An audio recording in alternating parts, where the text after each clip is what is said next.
Har bir avlod o'z urushini ko'radi, ammo 2000-yillar boshida bir o'yin bor edi. U bizga urushni faqat ekranda emas, balki yurakdan his qildirgan edi. Bu Call of Duty tarixi. O'yin bu nafaqat jang, balki insoniyat tarixini o'zidir.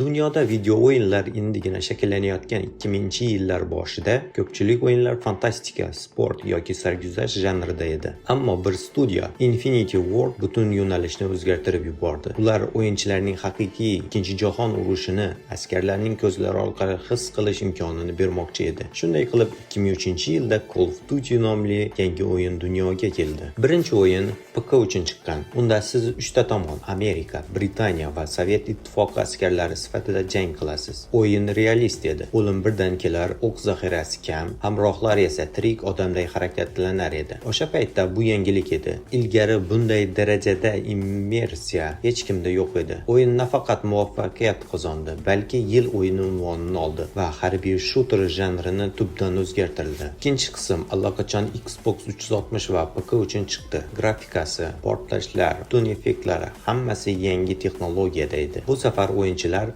Alamein cho'llaridan tortib Stalingrad ko'chalarigacha jang qilishdi. Call of Duty 2 o'yin tarixi yana bir inqilob qildi. Avtomatik sog'ayish tizimi paydo bo'ldi. O'sha vaqtdan boshlab bu usul barcha zamonaviy o'yinlarga kirib bordi. Call of Duty 3 uchinchi qismi boshqa studiya Treyarch tayyorladi. Ular birinchi marta konsollarga yo'naltirilgan o'yin qilishdi va unda Normandiya frontidagi janglar tasvirlangan edi. Bu davrda Treyarch studiyasi Call of Duty oilasining ikkinchi ustuniga aylandi. Call of Duty 4 Modern Warfare va nihoyat tarixdagi eng muhim burilish Modern Warfare. Infinity Ward o'tmishni tashlab o'yinchilarni zamonaviy urushlar dunyosiga olib keldi. Hech kim bunday o'zgarishni kutmagan edi. O'yinchilar tanklardan chiqqancha endi teraktlar, maxsus operatsiyalar va zamonaviy qurollar bilan to'qnash kelishdi. Kapitan Price, Gaz, Sol nomlar afsonaga aylandi. O'yin nafaqat hikoya, balki multiplayer tizimi bilan ham inqilob qildi. Level tizimi, qurol moslashuvini, kill streaklar, bugungi Call of Duty Mobile va Warzone'ning ildizi aynan shu yerdan boshlangan. Call of Duty World at War. Treyarch yana Ikkinchi jahon urushiga qaytdi, lekin endi yanada shafqatsiz va real tarzda. Yapon fronti, olov purkagichlar, o'ta zo'ravon janglar. O'yin juda og'ir atmosfera bilan ajralib turardi. Ammo eng muhim yangilik zombi mod. Bu rejim o'yin tarixida yangi yo'nalishni olib kirdi va keyingi 10 yil davomida Call of Duty'ning eng mashhur qismlarining biriga aylandi. 2003-yildan 2008-yilgacha Call of Duty o'yinlari butun janrni o'zgartirdi. Realistik urushlar, zamonaviy janglar, multiplayer va hatto zombilar. Bularning barchasi shu davrda shakllandi. Ammo bu endi boshlanishi edi. Keyingi yillarda Call of Duty global fenomen, milliardlab dollarlar daromad keltiruvchi franshizaga aylanadi. Call of Duty Modern Warfare 2 2009-yilda chiqqan Modern Warfare 2 o'yin tarixini butunlay o'zgartirdi. Infinity Ward studiyasi o'zining eng muvaffaqiyatli asarini yaratdi. Hikoya davom etadi. Soul, Kapitan Price va yangi qahramon Roach qaytadi. O'yinning eng mashhur sahnasi No Russian. Bu epizodda siz terrorchi sifatida aeroportda qatliamda ishtirok etasiz. O'yin tarixida bunday oldin bu darajada jasoratli, bahsli sahna bo'lmagan. Multiplayer esa portlatdi. Kill streaklar, qurol sozlamalari, custom loadlar Call of Duty'ning endi nafaqat urush o'yini, balki butun onlayn jamoaviy fenomeniga aylandi. Modern Warfare 2 o'sha paytda eng ko'p sotilgan o'yinlardan biri bo'ldi. Call of Duty Black Ops 2010-yilda Treyarch o'z yo'lini tanladi. Black Ops sovuq urush davrida yashirin operatsiyalar, josuslar va miya yuvish haqida hikoya qiluvchi o'yin edi. Asosiy qahramon Alex Mason. Uning ongidagi sirli kodlar, The Numbers Mason degan afsonaviy sahna Call of Duty'ning tarixidagi eng mashhur kadrlarga aylandi. Bu o'yin tarixiy hikoya, psixologik thriller bilan birlashtirdi. Multiplayerda esa yangiliklar, Prestige tizimi, Call Signal, Kill Cam va yana kuchli balanslashgan qurollar. Zombi rejimi esa endi to'liq o'yin sifatida shakllandi. Xaritalar, sirlari va hikoyalari bilan. Call of Duty Modern Warfare 3 Infinity Ward Treyarch bilan raqobatda edi va 2011-yilda Modern Warfare 3 chiqdi. Bu o'yin Modern Warfare trilogiyasining yakuni edi. Hikoya global urushga aylandi. AQSh, Rossiya, Germaniya va Dubay. Hamma joyda portlashlar.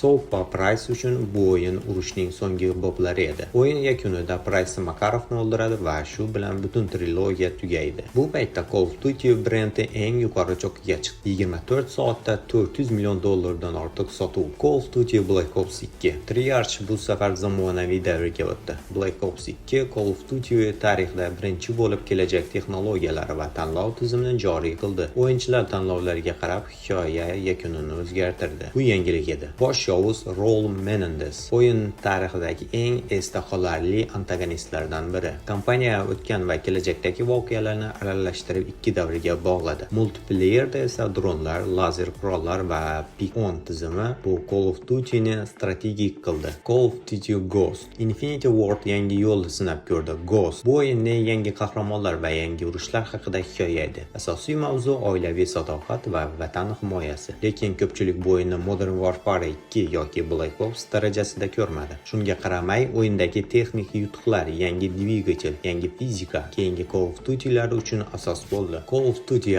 Advanced Warfare 2014-yilda Sledgehammer Games sahnaga chiqdi. Advanced Warfare bu texnologiya, ekzoskeletlar, dronlar va yangi jang uslublari haqida o'yin edi. Asosiy qahramon Kevin Spacey ijro etgan Jonathan Irons. Bu esa Call of Duty tarixida birinchi kino darajasidagi aktyorlik edi. Bu o'yin Call of Duty'ni kelajak sari olib chiqdi. Sakrash, devordan yugurish, tezkor jang, multiplayer butunlay yangilandi. Call of Duty Black Ops 3. Treyarch o'zining eng murakkab o'yinini chiqardi, Black Ops 3. Bu safar o'yinchilar kibernetik askarlar, sun'iy intellekt va virtual onglar dunyosiga tushadi. Hikoya falsafiy, murakkab va ramzli edi. Inson kim, erkinlik nima degan savollar atrofida qurilgan. Multiplayer esa deyarli mukammal edi. Harakat tizimi, devordan yugurish va qudratli maxsus qobiliyatlar. 2009-yildan 2015-yilgacha bo'lgan davr Call of Duty imperiyasining eng yuqori nuqtasi edi. Modern Warfare 2 va Black Ops'lar o'yin tarixini belgilab berdi. Call of Duty endi shunchalik o'yin emas, balki madaniy hodisa, kino darajasidagi tajribaga aylandi.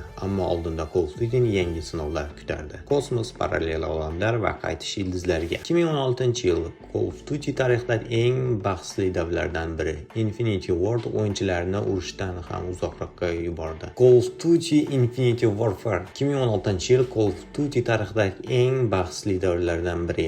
Infinity Ward o'yinchilarni urushdan ham uzoqroq joyga, kosmosga olib chiqdi. Hikoya kelajakda insoniyat va boshqa sayyoralarda yashayotgan davrga kechadi. Asosiy qahramon Kapitan Reyes, kosmik flotda boshlig'i. O'yin texnik jihatdan a'lo edi. Grafika, kadrlar, harakatlar hammasi mukammal. Ammo ko'pchilik bu g'oyani Call of Duty ruhidan uzoq deb hisoblab tanqildi. YouTube'da o'yin treyleri tarixdagi eng ko'p dislike olganlardan biri bo'ldi. Shu bilan Call of Duty studiyalari tushundi. O'yinchilar ildizlarga qaytishni xohlaydi. Call of Duty Modern Warfare 2 Treyarch dam olayotganda Sledgehammer Games Call of Duty World of War 2ni chiqardi va bu haqiqiy qaytish edi. O'yinchilar yana Ikkinchi jahon urushining real frontlariga qaytdi. Normandiya, Arden, Parij bu joylar yana jonlandi. Grafika va ovoz dizayni o'ta yuqori darajada bo'lib, o'yin o'sha davrni chuqur his qildiradi. O'yinchilar uchun bu nostalgik tajriba bo'ldi va Call of Duty yana o'z ildizlarini qaytganini isbotladi. Call of Duty Black Ops 4 Treyarch esa butunlay yangi yo'l tanladi. Kompaniya yo'q, o'yin to'liq multiplayer, zombi mod va yangi Battle Royale rejimi Blackout'ga asoslandi. Blackout Call of Duty'ning tarixidagi birinchi Battle Royale tajribasi edi. Bu keyinchalik Warzone uchun asos bo'ldi. Zombi rejimi esa butun bir olamga aylangan edi. Yangi xaritalar, sirlar, hikoyalar. Hikoyaviy kampaniyaning yo'qligi ko'pchilikni ajablantirdi. Shunga qaramay, Black Ops 4 multiplayer bo'yicha eng kuchli o'yinlardan biri bo'lib qoldi. Call of Duty Modern Warfare Infinity Ward franshizani to'liq qayta ishga tushirdi. Bu yangi Modern Warfare eski voqealardan reboot versiyasi edi. Kapitan Price qaytdi, ammo yangi texnologiyalar bilan. O'yin zamonaviy urush, terrorizm va axloqiy tanlov haqida jiddiy hikoya. Bu qismda yangi digital ishlatilgan. Grafikasi fotorealistik darajada edi. Multiplayer qayta ishlangan va aynan shu versiyasi asosida Warzone paydo bo'ladi. Call of Duty Warzone 2020-yilda Call of Duty tarixidagi yangi davr boshlandi. Warzone bu bepul Battle Royale o'yini butun dunyoni portlatdi. 1 150 ta o'yinchi bitta xaritada. Qurollar, yuk mashinalari, kontraktlar va doimiy yangilanishlar. Bu Call of Duty'ni butunlay yangi avlodga olib chiqdi. Warzone o'yinchi soni bo'yicha rekord o'rnatdi. 100 milliondan ortiq foydalanuvchi. Shuningdek, Call of Duty tarixida birinchi marta crossplay PK, Xbox, PlayStation birgalikda o'ynash joriy etildi. Call of Duty Black Ops Cold War Warzone bilan parallel ravishda Treyarch yana hikoyaviy liniyaga qaytdi. Cold War 1980-yillardagi josuslik va sovuq urush haqida hikoya edi. Alex Mason va Frank Woods qaytadi. Voqealar esa Warzone bilan ulangan. O'yin tarix, siyosat va real dunyo voqealarini o'z ichiga oladi. Bu esa uni jiddiy kinematik tajribaga aylantirdi. Call of Duty Vanguard Sledgehammer yana urush frontiga qaytdi. Vanguard bilan. Bu safar o'yin Ikkinchi jahon urushidagi turli frontdagi jang qilgan askarlar haqida hikoya edi. Grafikasi kuchli, ammo o'yin tanqidchilardan aralash fikrlar oldi. Ko'pchilik uni klassik ammo yangilik kam deb baholadi. Call of Duty Modern Warfare 2 bu yangi asrning eng yirik Call of Duty loyihasi. Infinity Ward afsonaviy Task Force 141ni qaytardi. Soap, Ghost, Price va yangi qahramonlar. O'yin yangi dvigatel, yangi animatsiyalar, yaxshilangan AI va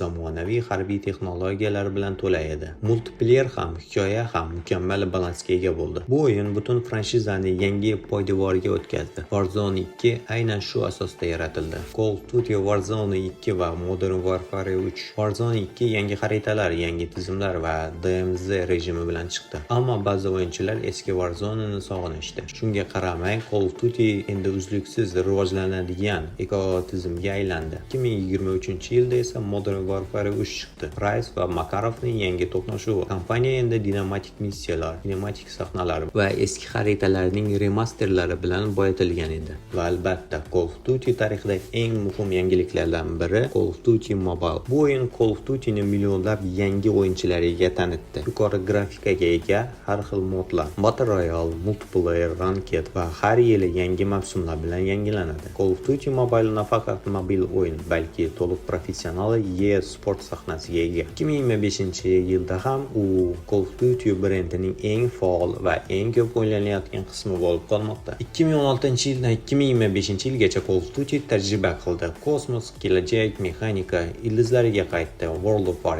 2, Modern Warfare Reboot va yangi avlodni yaratdi. Warzone, Call of Duty Mobile. Bugun Call of Duty bu shunchaki o'yin emas, bu 20 yillik tarix, texnologiya, san'at va urushning virtual qiyofasiga aylangan madaniy hodisa. Video sizga yoqqan bo'lsa, like va kommentariy yozishni unutmang. Xayr, salomat bo'ling.